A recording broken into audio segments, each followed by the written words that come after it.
Chapter 8 of The Impossibles. The Impossibles by Lawrence M. Janifer and Randall Garrett. Chapter 8. By 3 o'clock, he was once again among the living. Maybe his occupations had had something to do with it. He had spent about 4 hours supervising Operation Dismemberment, and then listening to the reports on the dismantled Cadillacs. It was nice, peaceful, unimportant work, but there just wasn't anything else to do. FBI work was 95% marking time anyway. Malone felt grateful that there was any action at all in what he was doing. Dr. Leibowitz had found all sorts of things in the commandeered caddies. Everything from guns and narcotics to pornographic pictures in lots of 300 for shipment into New York City from the suburbs where the processing plant probably was. Of course, there had been personal effects too. Maps and lucky dolls, and just once, a single crutch. Malone wondered about that for quite a while. Who would just walk off and leave one crutch in a car? But people did things like that all the time, he finally told himself heavily. There wasn't any explanation for it, and there probably never would be. But in spite of the majestic assortment of valuables found in the cars, there was no sign of anything remotely resembling an electro-psionic brain. Dr. Leibowitz had found just about everything, except what he was looking for. At 2:45, Malone gave up. The search wasn't quite finished, but he'd heard enough to last him for a long time. He grabbed a cab downstairs and went over to Lynch's office to meet Kettleman. The social worker or something was a large, balding man about 6 feet tall. Malone estimated his weight as close to 250 pounds, and he looked every pound of it. His face was round without being chubby, and his body was stocky and hard. He wore black-rimmed glasses, and he was going bald in front. His face was like a mask. It was held in a gentle, almost eager expression that Malone would have sworn had nothing to do with the way Kettleman felt underneath.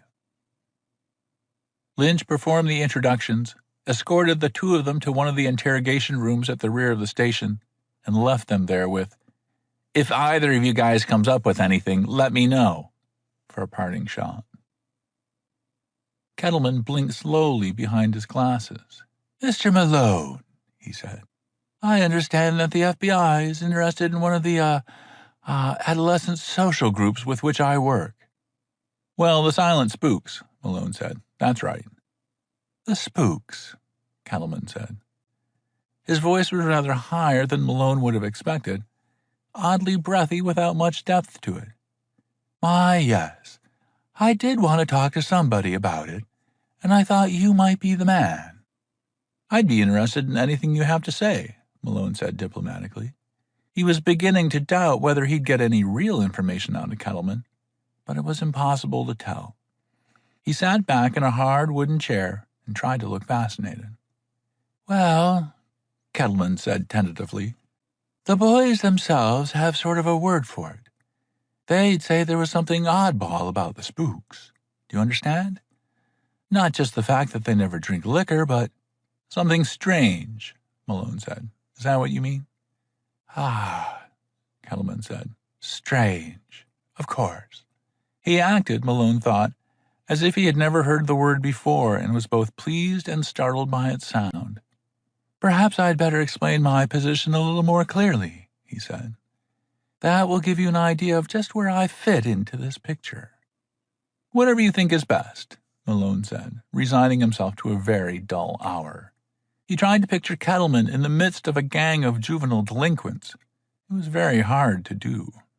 "I'm a social worker," Kettleman said, "working on an individual basis with these social groups that the adolescents have formed. It's my job to make friends with them, become accepted by them, and try to turn their hostile impulses toward society into more useful, more acceptable channels." "I see," Malone said, feeling that something was expected of him. "That's fine." "Oh, we don't expect praise, we social workers," Kettleman said instantly.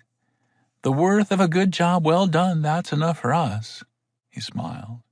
The effect was a little unsettling, as if a hippopotamus had begun to laugh like a hyena. "But to continue, Mr. Malone," he said. "Of course," Malone said. "Certainly. I've worked with many of the organizations in this neighborhood," Kettleman said, "and I've been quite successful in getting to know them and in being accepted by them. Of course, the major part of my job is more difficult, but, well, I'm sure that's enough about my own background. That isn't what you're interested in now, is it?" He looked penitent. Malone said, "It's all right. I don't mind." He shifted positions in the hard chair. "Well, then," Kettleman said, with the air of a man suddenly getting down to business. He leaned forward eagerly, his eyes big and bright behind the lenses. "There's something very peculiar about those boys," he said in a whisper. "Really?" Malone said. "Very peculiar indeed," Kettleman said. "My, yes. All of the other social groups are afraid of them." "Big, huh?" Malone said. "Big, strong boys who—" "Oh, my, no," Kettleman said. "My goodness, no. All of the spooks are rather slight, as a matter of fact. They've got something, but it isn't strength." "My goodness," Malone said tiredly. "I doubt if, in the language of my own groups, any one of the spooks could punch his way out of a paper bag," Kettleman said. "It's more than that."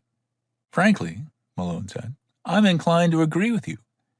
But what is this something that frightens everyone else?" Kettleman leaned even closer. "I'm not sure," he said softly. "I can't say for certain, Mr. Malone. I've only heard rumors." "Well," Malone said, "rumors might—" "Rumors are a very powerful force among my groups, Mr. Malone," Kettleman said. "I've learned over the years to keep my ear to the ground, as it were, and pay very close attention to rumors." "I'm sure," Malone said patiently. "But what did this particular rumor say?" "Well," Kettleman said and stopped. "Well," he said again, and at last he gulped and got it out. "Magicians, Mr. Malone. They say the spooks are magicians, that they can come and go at will, make themselves invisible, all sorts of things. Of course, I don't believe that, but—" "Oh, it's quite true," Malone said, solemn-faced. "It's what?" "Perfectly true," Malone said. "We know all that." "Oh, my," Kettleman said. His face took on a whitish cast. "Oh, my goodness," he said. Isn't that amazing?" He swallowed hard. "True all the time," he said. "Magicians. You see, this information isn't new to us," Malone said. "Oh," Kettleman said. "No, of course not. My. It's rather disconcerting to think about, isn't it?" "There," Malone said, "I agree with you." Kettleman fell silent. Malone offered him a cigarette, but the social worker refused with a pale smile, and Malone lit one for himself. He took a couple of puffs in the silence, and then Kettleman said, "Well, Mr. Malone, Lieutenant Lynch did say I was to tell you everything I could about these boys." "I'm sure we all appreciate that," Malone said at random, wondering exactly what he meant. There is one more thing," Kettleman said. "Ordinarily, of course, I wouldn't say anything about this to anyone. In my line of work, Mr. Malone, you learn the need for confidence, for being able to keep one's word." "Certainly," Malone said, wondering what startling new fact was on its way now. "And we certainly try to keep the confidence of the boys," Kettleman said maddeningly. "We wouldn't betray them to the police in any way unless it were absolutely necessary." "Betray them?" "Mr. Kettleman," Malone said, "just what are you trying to tell me?" "It's about their meeting place," Kettleman said. "Oh, my. I'm not at all sure I ought to tell you this." He wrung his pale, fat hands together and looked at Malone appealingly. Now, Malone said, feeling foolish. "It's perfectly all right. We don't want to hurt the spooks, not any more than we have to. You can tell me, Mr. Kettleman." "Oh," Kettleman said. "Well, the spooks do have a sort of secret meeting place, you know, and they meet there." He stopped. Malone said, "Where is it?" "Oh, it's a big empty warehouse," Kettleman said. I really feel terrible about this. They're meeting there tonight sometime, or that's what the rumors say. I shouldn't be telling you. Of course you should, Malone said, trying to sound reassuring. Don't worry about a thing, Mr. Kettleman. Tonight? That's right, Kettleman said eagerly. He grinned and then looked morosely at his hands. Do you know where this warehouse is? Malone said. If any of the other little social groups use it. Oh, no, they don't, Kettleman said. That's what makes it so funny. You see, the warehouse is deserted, but it's kept in good repair. There are bars on the windows, and it's protected by all sorts of alarm systems and things like that. So none of the others can use it. Only the spooks. You can't get in without a key, not at all. But do the spooks? Malone began. Oh, no, Kettleman moaned. They don't have a key. At least, that's what the other groups say. The spooks just melt through the walls, or something like that. Mr. Kettleman, Malone said, where is this warehouse? I shouldn't be telling you this, Kettleman said. Malone sighed. Please, Mr. Kettleman, you know we're working for the good of those boys, don't you? Well, Sure we are, Malone said, so you can tell me. Kettleman blinked behind his glasses and moaned a little. Malone waited with his hands tense in his lap. At last, Kettleman said, It's on West Street near Chambers. That's downtown. He gave Malone an address. That's where it is, he said. But you won't do anything to the boys, will you? They're basically good boys, no matter what. And they... Don't worry about it, Mr. Kettleman, Malone said. We'll take care of the spooks. Oh, Kettleman said. Yes, sure. He got up. Malone said, There's just one more thing, Mr. Kettleman. Yes? The big man's voice had reached the high, breathy pitch of a fife. Do you have any idea what time the spooks usually meet? Well, no, Kettleman said. I really don't know. You see, the reason I wanted to tell you all this was because Lieutenant Lynch was checking up on all those boys yesterday, and I thought... He stopped and cleared his throat, and when he began again, his voice had dropped almost to a whisper. Well, Mr. Malone, I thought after all that since he was asking me questions, questions about where the spooks were and all that, since he was asking me questions... Yes, Malone said. I thought perhaps I ought to tell you about them, Kettleman said. Where they were and all that. Malone stood up. Mr. Kettleman, he said in his most official voice, I want you to know that the FBI appreciates what you've done. Your information will probably be very helpful to us, and the FBI certainly commends you for being public-spirited enough to come to us and tell us what you know. He thought for a second and then added, In the name of the FBI, Mr. Kettleman, well done. Kettleman stared, smiled, and gulped. My goodness, he said. Well, he smiled again, a little more broadly. One has one's duty, you know. My, yes, duty, he nodded to Malone. Of course, Malone said, going to the door and opening it. Thanks again, Mr. Kettleman. Kettleman saw the open door and headed for it blindly. As he left, he flashed one last smile after Malone, who sighed, shut the door, and leaned against it for a second. The things an FBI agent had to go through. When he had recovered, he opened the door again and peered carefully down the hallway to make sure Kettleman had gone.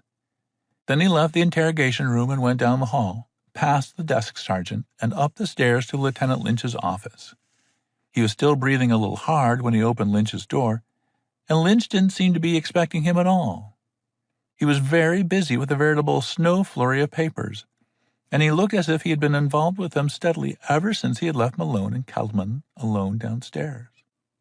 Well, Malone said, hello there, Lieutenant. Lynch looked up, his face a mask of surprise. Oh, he said, it's you. Through with Kettleman? I'm through, Malone said, as if you didn't know. He looked at Lynch for a long minute and then said, Lieutenant. Lynch had gone right back to his papers. He looked up again with a bland expression. Yes? Lieutenant, how reliable is Kettleman? Malone said. Lynch shrugged. He's always been pretty good with the kids, if that's what you mean. You know these social workers. I've never got much information out of him. He feels it's his duty to the kids. I don't know, some such thing. Why do you ask? Well, Malone said, what he told me. Was he kidding me? Or does he know what he's talking about? Was what he said reasonably accurate? How would I know? Lynch said. After all, you were down there alone, weren't you? I was up here working. If you'll tell me what he said, maybe I'll be able to tell you whether or not I think he was kidding. Malone placed both his palms on the lieutenant's desk, mashing a couple of piles of papers. He leaned forward slowly, his eyes on Lynch's bland, innocent face. Now look, Lynch, he said. I like you. I really do. You're a good cop. You get things done. Well, thanks, Lynch said, but I don't see what this has to do with. I just don't want you trying to kid your buddy boy, Malone said. Kid you? Lynch said. I don't get it. Come on now, Malone said. I know that room was bugged just as well as you do. It was a sensible thing for you to pull, and you pulled it. You've got the whole thing recorded, haven't you? Me? Lynch said. Why would I? Oh, cut it out, Malone said impatiently. Let's not play games, okay? There was a second of silence. All right, Lynch said. So I recorded the conversation. Kill me. Crucify me. I'm stealing FBI secrets. I'm a spy secretly working for a foreign power. Take me out and electrocute me. I don't want to fight you, Malone said wearily. So you've got the stuff recorded. That's your business. My business? Sure, Malone said cheerfully. As long as you don't try to use it. Now, Malone, Lynch began. This is touchy stuff, Malone said. We're going to have to take a lot of care in handling it, and I don't want you throwing raids all over the place and mixing everything up. Malone, Eventually, Malone said, I'm going to need your help with these kids. But for right now, I want to handle this my way without any interference. I wouldn't think of. You wanted information, Malone said. Fine, that's all right with me. You got the information, and that's okay too. But if you try to use it before I say the word, I'll talk to good old Uncle John Henry Fernack, and he'll help me out. He'll give you a refresher course on how to be a beat cop in Kew Gardens. It's nice and lonely out there now, Lynch. You'd love it. Malone, Lynch said tiredly. Don't give me any arguments, Malone said. I don't want any arguments. I won't argue with you, Malone, Lynch said. I've been trying to tell you something. Malone stepped away from the desk. All right, he said. Go ahead. Lynch took a deep breath. Malone, I'm not trying to query your pitch, he said. If I were going to pull a raid, here's what I'd have to do. Get my own cops together, then call the precinct that covers that old warehouse. We don't cover the warehouse from here, Malone, and we'd need the responsible precinct's aid in anything we did down there. Malone said, Not only that, Lynch said, I'd have to call Safe and Loft and get them in on it. A warehouse raid would probably be their baby first of all. That means it takes this precinct, the warehouse precinct, and the Safe and Loft squad all together to raid that warehouse. Malone, would I pull a raid at this stage if I had to go through all that, without knowing what the hell I was going to find down there? Oh, Malone said. If those kids can just appear and disappear at will, Lynch said, I'm not going to pull a raid on them and end up looking like a damn fool until I've got some way of making sure they're there when the raid goes down. Malone coughed gently. Okay, he said at last. Sorry. There's only one thing I want, Lynch said. I want to be able to move as soon as possible. Well, sure, Malone said apologetically. And that means I'm going to have to be informed, Lynch said. I want to know what's going on as fast as possible. Malone nodded gently. Sure, he said. I'll tell you everything that happens as soon as I know myself. But right now, I haven't a thing for you.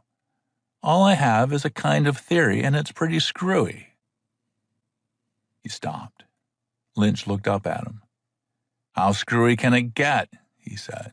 The facts are nutty enough. You have absolutely no idea, Malone assured him.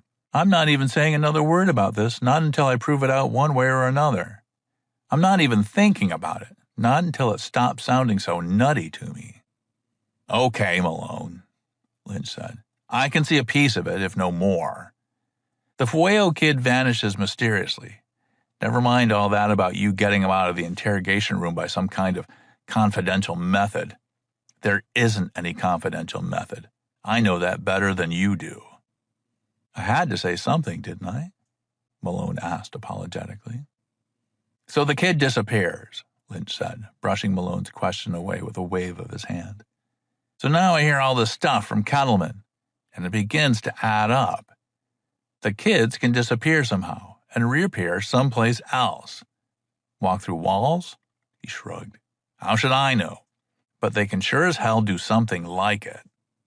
Something, Malone said. Like I said, it sounds screwy. I don't like it, Lynch said. Malone nodded. Nobody likes it, he said. But keep it under your hat. I'll give you everything I have whenever I have anything. And by the way, yes, Lynch said. Thanks for giving me and Kettleman a chance to talk, Malone said. Even if you had reasons of your own. Oh, Lynch said. You mean the recording. I was a little suspicious, Malone said. I didn't think you'd give Kettleman to me without getting something for yourself. Would you? Lynch said. Malone shrugged. I'm not crazy either, he said. Lynch picked up a handful of papers. I got all this work to do, he said, so I'll see you later. Okay, Malone said. And if you need my help, buddy boy, Lynch said, just yell, right? I'll yell, Malone said. Don't worry about that. I'll yell loud enough to get myself heard in Space Station 1. End of Chapter 8. Read by Paul Hampton.